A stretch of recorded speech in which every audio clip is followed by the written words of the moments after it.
Welcome to ఈహా TV. నేను మీ అంజన్ రెడ్డి. ఈరోజు మన అతిథి దగ్గుబాటి ప్రసాద్ గారు, అనంతపురం అర్బన్ ఎమ్మెల్యే గారు. నమస్కారం. నమస్తే.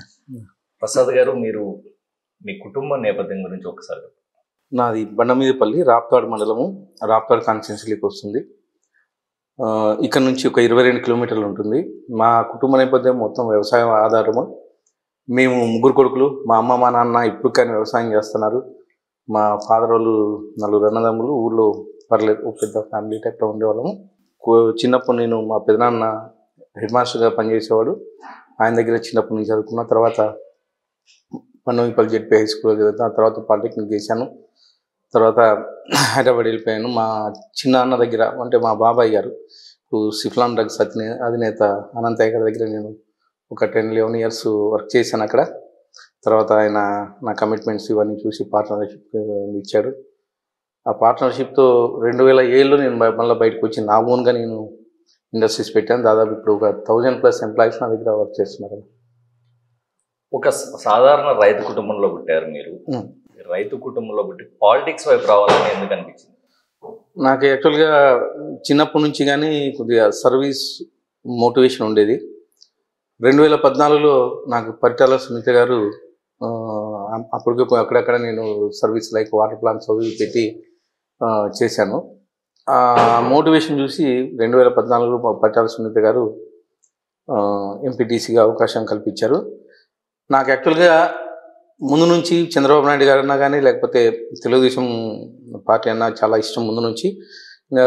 అంతకుముందు మా చిన్నాన్నగారు కానీ తెలుగుదేశం సపోర్ట్తో ఊర్లో వైస్ సర్పంచ్గా చేశాడు. దానిలో భాగంగానే నేను అంటే పొలిటికల్ వైపు సర్వీస్ మోటివేషన్ ఉండేది. కొద్దిగా అధికారం ఉంటే ఇంకా ఈజీగా చేయొచ్చు అనే దీంతో 2014లో పరిటాల సునీత గారు ఎంపీటీసీగా అవకాశం కల్పించారు. తర్వాత రాప్తాడు ఎంపీపీగా కానీ 2014 నుంచి 2019లో అవకాశం కల్పించారు. అవకాశం కల్పించిన దానికి నేను బెస్ట్ ఎంపీపీ అవార్డు తీసుకున్నాను. అప్పుడు ఉన్నటువంటి పంచాయతీరాజ్ శాఖ మంత్రి నారా లోకేష్ గారితో బాగా కోఆర్డినేషన్తో పనిచేసి అక్కడ ఉండే ఫండ్స్ ఇవన్నీ తీసుకొని రావడం జరిగింది రాప్తాడు. దాంట్లో భాగంగానే నేషనల్ లెవెల్లో బెస్ట్ ఎంపీపీ అవార్డు నేను తీసుకోవడం జరిగింది. రాప్తాడు ఎంపీపీగా ఉన్న మీరు అనుకోకుండా అనంతపురం అర్బన్ ఎమ్మెల్యే క్యాండిడేట్గా అనౌన్స్ అయ్యారు. కేవలం నెల ముందు కూడా మీ పేరు ఎక్కడ వినపడలేదు.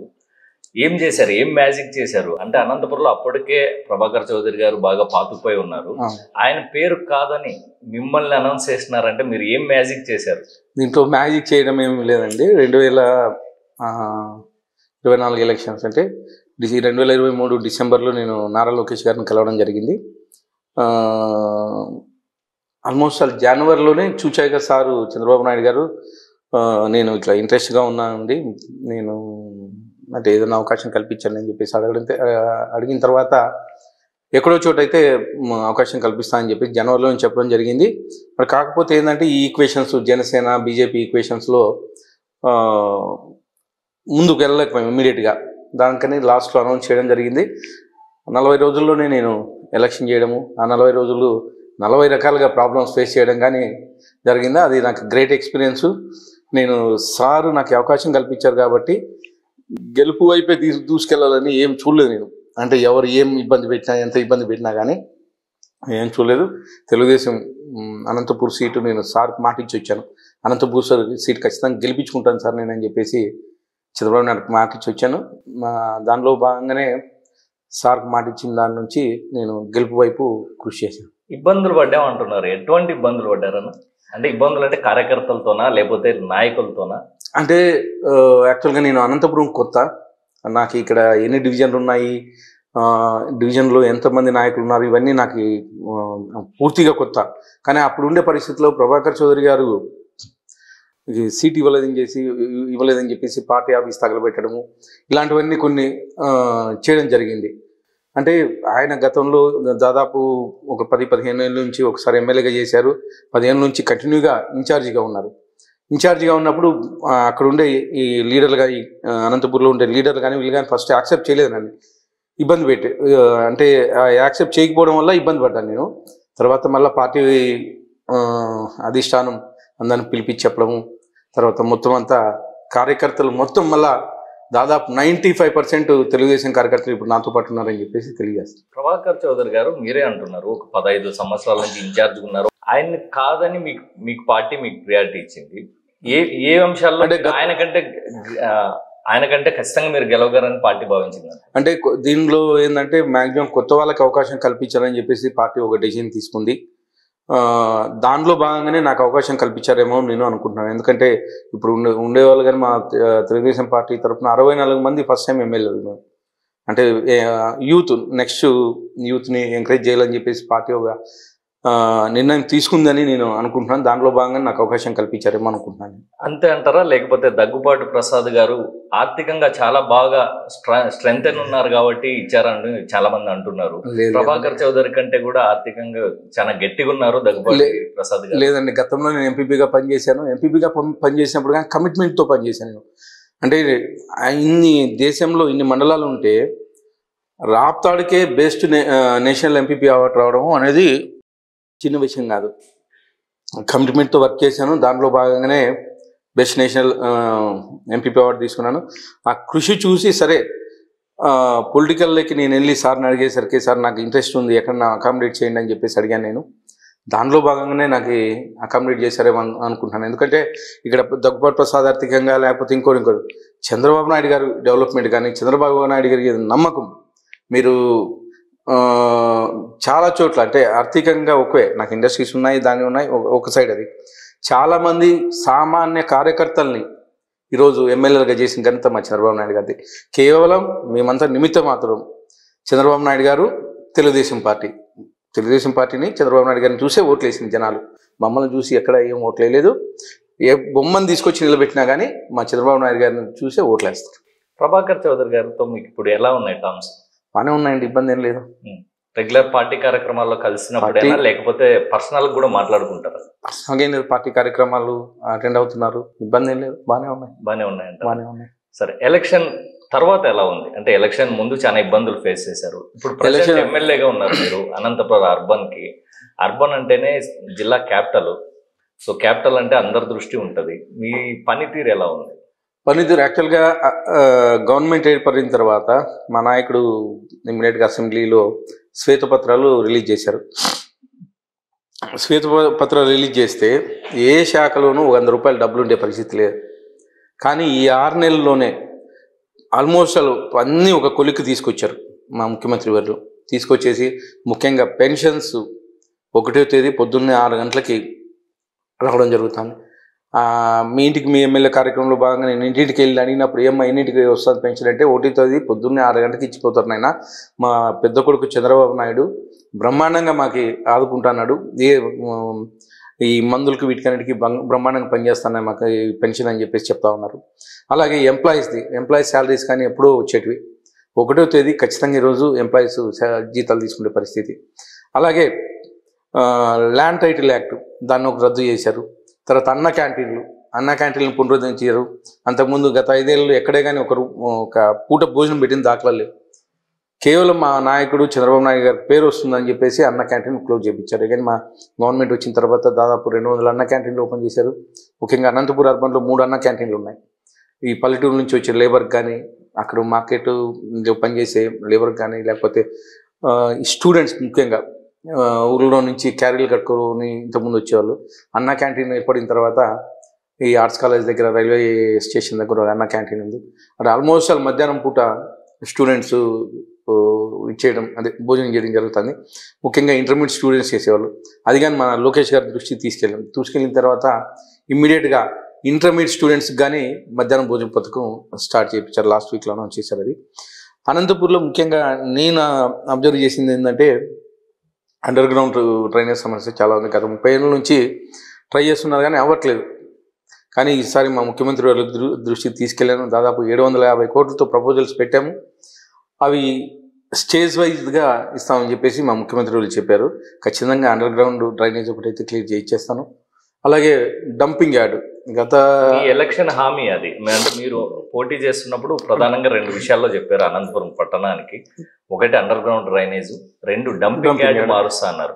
డంపింగ్ యార్డ్కి మీకు కరాట్పల్లె ఇక్కడ దగ్గర కామారపల్లి దగ్గర 165 ఎకరాలు భూమి సేకరించారు. కానీ అక్కడ ఉన్న లోకల్ ప్రజల నుంచి మీ మీద ఒత్తిడి పెట్టించారు ఇంకో ఎమ్మెల్యే గారను. అక్కడ నుంచి కంప్లైంట్లు ఇప్పించారు అక్కడ తరలించకూడదు అనే ఉద్దేశంతో. అది యాక్చువల్గా అర్బన్ హౌసింగ్ ల్యాండ్కి 120 ఎకరాలు అలాట్ చేసినారండి ఇంతకుముందు.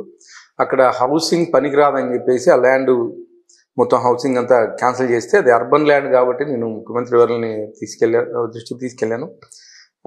అక్కడ ఉండే లోకల్ ప్రజలు మాకు డంపింగ్ యార్డ్ అంటే మొత్తం చెత్త ఉండి మొత్తం పొగ వస్తుందని అపోహలో ఉన్నారు. అది డంపింగ్ యార్డ్ ఏంటంటే ఇప్పుడు ఓన్లీ కేవలం అక్కడ సాగ్రిగేషన్ చేసేసి ఇమీడియట్గా సాయంత్రం కల్లా క్లీన్ చేసుకొని వెళ్ళిపోతారు.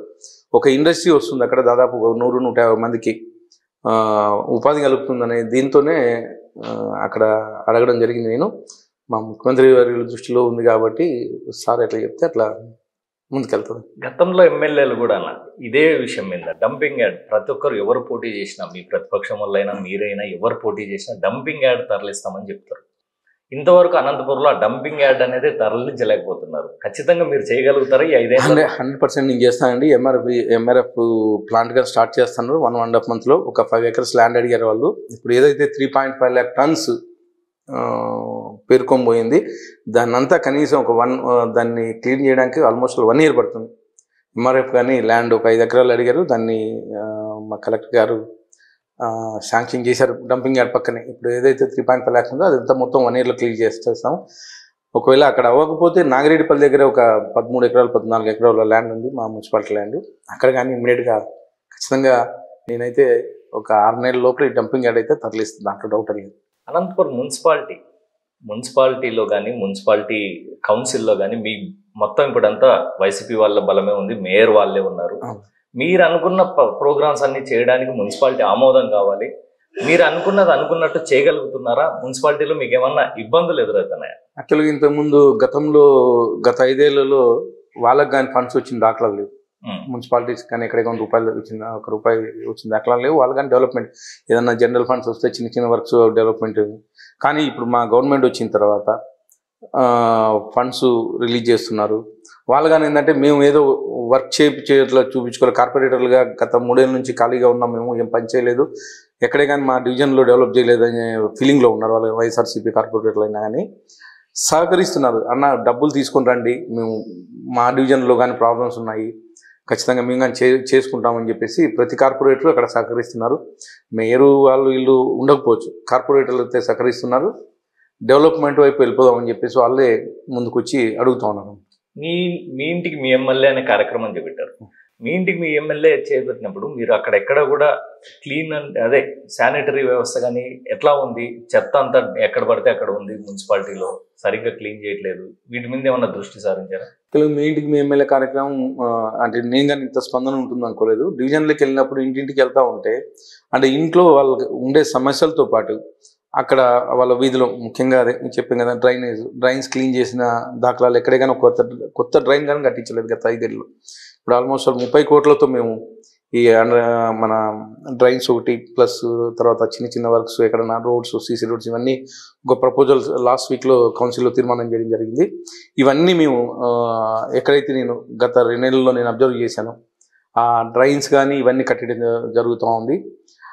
మీ ఇంటికి మీ ఎమ్మెల్యే కార్యక్రమంలో ఇంటింటికి వెళ్ళినప్పుడు ఏంటంటే ముఖ్యంగా వాళ్ళకి పెన్షన్స్ రావట్లేదనో సరిగా, లేకపోతే గతంలో మేము తెలుగుదేశం సింపథైజర్గా ఉన్నాము, వైఎస్ఆర్సీపీ గవర్నమెంట్ వచ్చిన తర్వాత మా పెన్షన్స్ తీసేసినారని, మా రేషన్ కార్డు తీసేసినారని చెప్పేసి ఇలాంటి సమస్యలు ఎక్కువ వస్తున్నాయి. అవి ఒక అర్జీ పూర్వకంగా తీసుకొని మేము ఒక నంబరింగ్ ఇచ్చేసి దాన్ని రిజాల్వ్ చేసిన తర్వాత వాళ్ళ ఇంటికి వెళ్ళి ఫోన్ చేసి చెప్పడం జరుగుతూ ఉంది. ముఖ్యంగా పెన్షన్స్ ఏంటంటే ఇంకా కొత్త రిలీజ్ అవ్వట్లేదు, నెక్స్ట్ మంత్ రిలీజ్ అవుతాయంటున్నారు. దాంట్లో ఈ పెన్షన్స్ కానీ క్లియర్ చేస్తాం. ప్రసాద్ గారు, మీరు మీ ఇంటికి మీ ఎమ్మెల్యే వెళ్ళినప్పుడు ఓన్లీ పెన్షన్ల గురించి అడుగుతున్నారు, లేకపోతే మా రేషన్ కార్డు గురించి అడుగుతున్నారు అంటున్నారు. మీ సూపర్ 6 పథకాల గురించి ఏం అడగట్లేదా జనాలు? మాకు స్టూడెంట్స్కి ఇచ్చే ఇది కానీ మీరు ఇచ్చిన హామీలన్నిటి గురించి ఏం అడగట్లేదా? 6 నెలల పాటు అడుగుతున్నారండి, కానీ ప్రజలు కానీ అవేర్నెస్ ఉంది. ఎందుకంటే గత 5 ఏళ్ళలో ఎక్కడే కానీ డెవలప్మెంట్ జరగలేదు స్టేట్లో.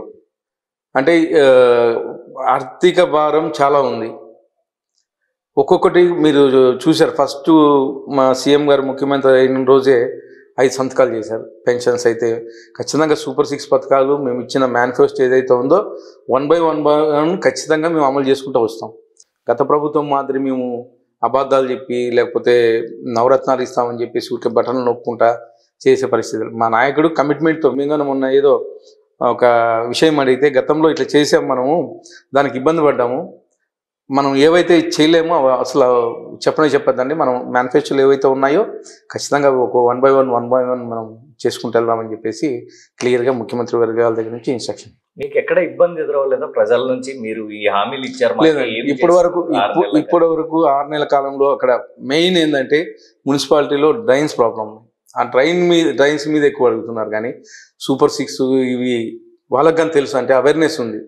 చంద్రబాబు నాయుడు గారు ఆర్థికంగా బలోపేతం అయిన తర్వాత 1 by 1 రిలీజ్ చేసుకుంటూ వస్తా అని చెప్పేసి చెప్తున్నారు, రిలీజ్ చేసుకుంటూ వస్తున్నారు. మీకు దీపం పథకం అయితే మీ పెన్షన్స్ అయితే మీ తర్వాత ల్యాండ్ టైటిల్ యాక్ట్ రద్దు అయితే మీ తర్వాత అన్న క్యాంటీన్లు ఓపెనింగ్ అయితే ఇవన్నీ చేసుకుంటూ వచ్చాం. 6 నెలలలో దాదాపు 150 నుంచి 200 సమస్యలు తీర్చుకుంటూ వచ్చాం.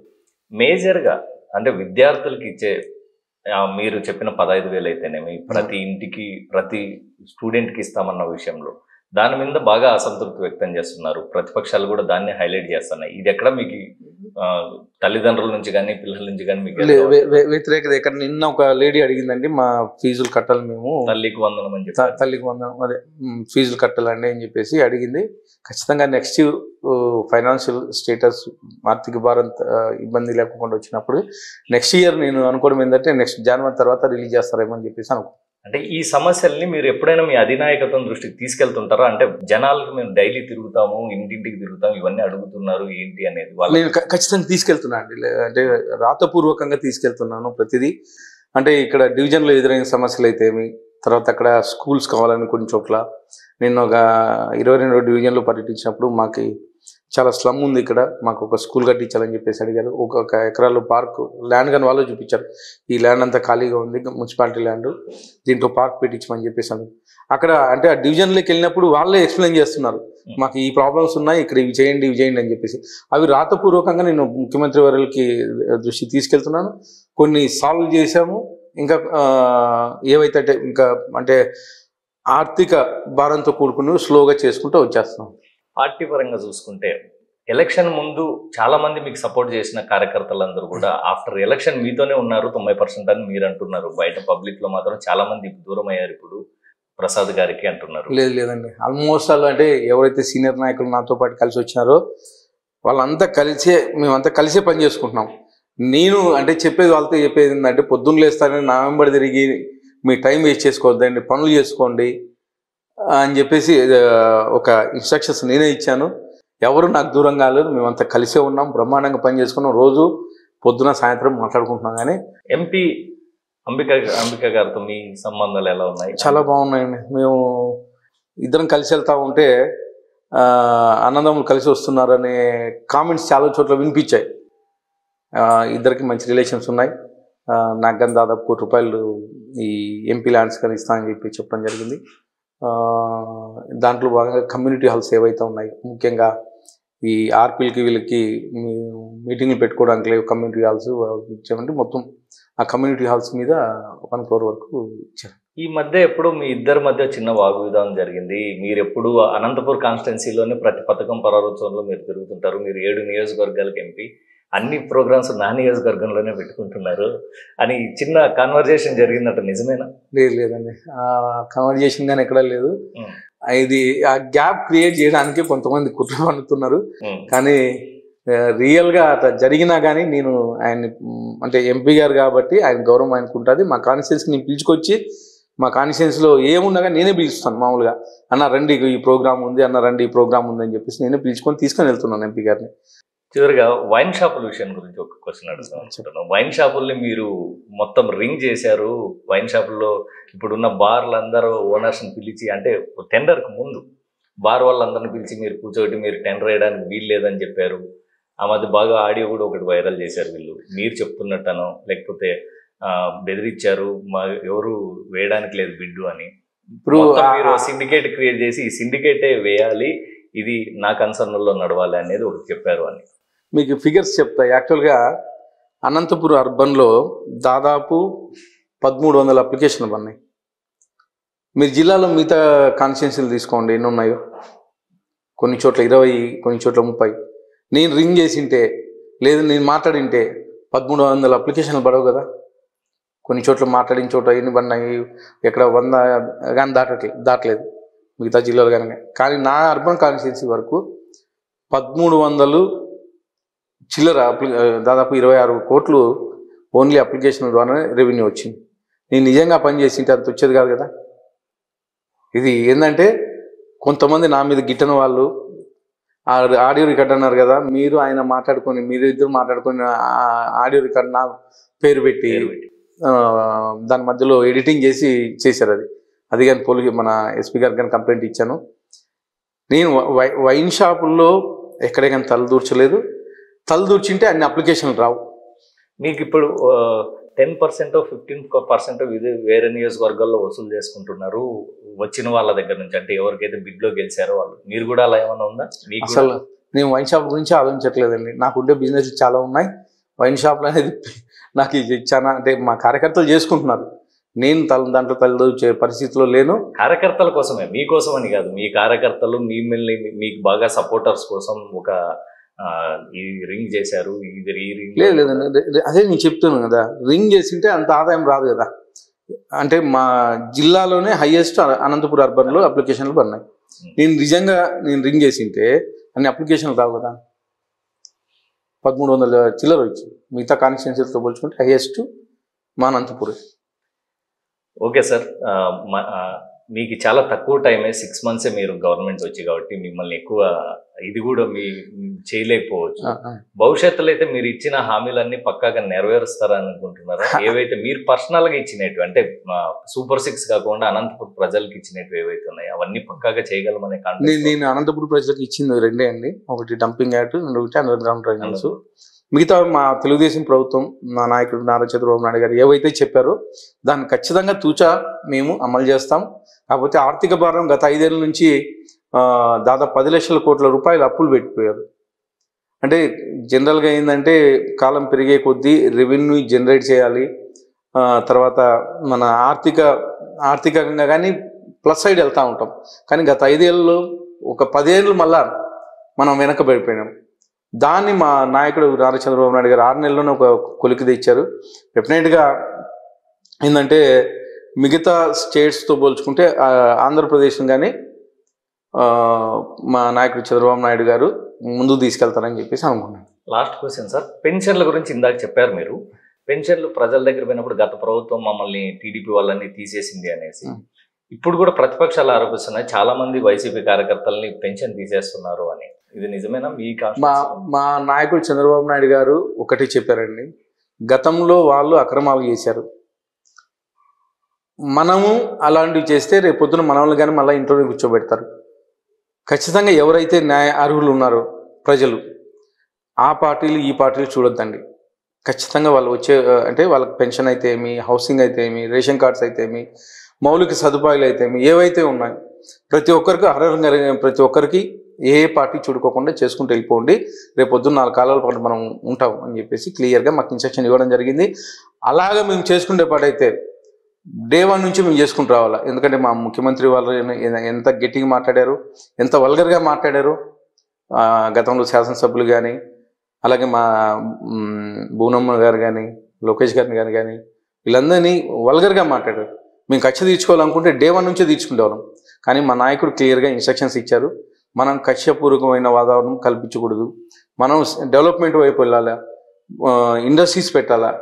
దాంట్లో భాగంగానే ఇంతకుముందు గతంలో ఇంటింటికి ఒక సాఫ్ట్వేర్ పుట్టుకొని రావాలని చెప్పేసి మా ముఖ్యమంత్రి కృషి చేశారు. ఈ రోజుకి ఏ పల్లెటూరుకి వెళ్ళినా కనీసం 100 మంది సాఫ్ట్వేర్ ఇంజనీర్లు బయట ఉంటారు. సేమ్ మళ్ళీ ఇప్పుడు కొత్త నినాదం, ప్రతి ఇంటికి ఒక ఎంటర్ప్రైనర్ బయటికి రావాలా. అంటే ఆ ఇంట్లో నుంచి ఒక ఎంటర్ప్రైనర్ బయటకు వస్తే ఆ ఇండ్లు మొత్తం, అంటే వాళ్ళకి సంబంధించిన ఫ్యామిలీ మొత్తం బాగుపడుతుంది. ఆ ఎంటర్ప్రైనర్ ఒక 4 ఉద్యోగాలు కల్పిస్తారు. దానిలో భాగంగానే మొన్న 6 పథకాలు రిలీజ్ చేయడం జరిగింది. అంటే ప్రతి ఇంటికి పల్లెటూరులో ఉండే సామాన్య రైతు కుటుంబం నుంచి కానీ ఓ ఎంటర్ప్రైజ్ బయటికి రావాలని చెప్పేసి ఇప్పుడు మా నాయకుడు ఆకాంక్ష. దానిలో భాగంగానే అన్ని ఒక్కొక్కటి డెవలప్మెంట్ చేసుకుంటూ 6 పథకాలు అంటే ఇండస్ట్రీస్ పథకాలు కానీ రిలీజ్ చేయడం జరిగింది. ఆఖరిగా మీ 6 నెలల పాలనకి 10కి ఎన్ని మార్కులు వేస్తారు మీరు? ఈ 6 నెలల పాలనలో మేము ఏవైతే ఉన్నాయో అంటే దాదాపు రోజుకి అంటే మాకు ఒక శ్వేతపత్రం రిలీజ్ చేసినప్పటి నుంచి మనం ఏం చేసాము అనేది మా నాయకుడు ఎవరి మంత్ ఒక రిలీజ్ చేసుకుంటూ వచ్చాం. ఆల్మోస్ట్ 10కి 10 మార్కులు వేస్తాం. 10 వేస్తాం. ఎందుకంటే గతంలో ఆర్థికంగా బాగా ఇబ్బంది పడ్డాం. ఆ ఇబ్బంది పడిన దాన్ని ఒక గాడి మీడికి 6 నెలల్లో తీసుకొచ్చారు మా ముఖ్యమంత్రి గారు. మీకు ఎగ్జాంపుల్, మీరు ఇంతకుముందు పెన్షనర్స్కి డబ్బులు ఎప్పుడు వచ్చేటో తెలియదు. తర్వాత టీచర్స్కి వాళ్ళు కూడా ఇచ్చారుగా, 1వ తారీఖే ఇస్తున్నాం మేము పెన్షన్, ప్రతి నెల 1వ తారీఖు కోసం వాలంటీర్ ఇంటింటికి వచ్చి ఇస్తామని చెప్తున్నారు. ఈ టీచర్స్ నేను చెప్పేది టీచర్స్ గవర్నమెంట్ ఉద్యోగస్తులు వాళ్ళకి ఖచ్చితంగా 1వ తేదీ వచ్చేస్తున్నారు.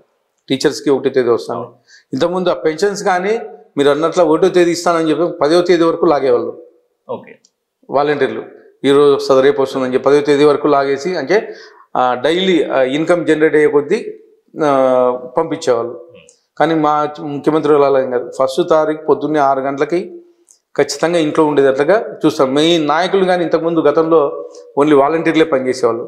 ఇక్కడ ఏంటంటే మా ముఖ్యమంత్రి వారు ఎమ్మెల్యే దగ్గర నుంచి సాధారణ కార్యకర్త వరకు మీరు ఇంటికి వెళ్ళి ఇవ్వండి అని చెప్పేసి నాయకులు కానీ ఇన్వాల్వ్ చేసి ఇప్పిస్తున్నారు.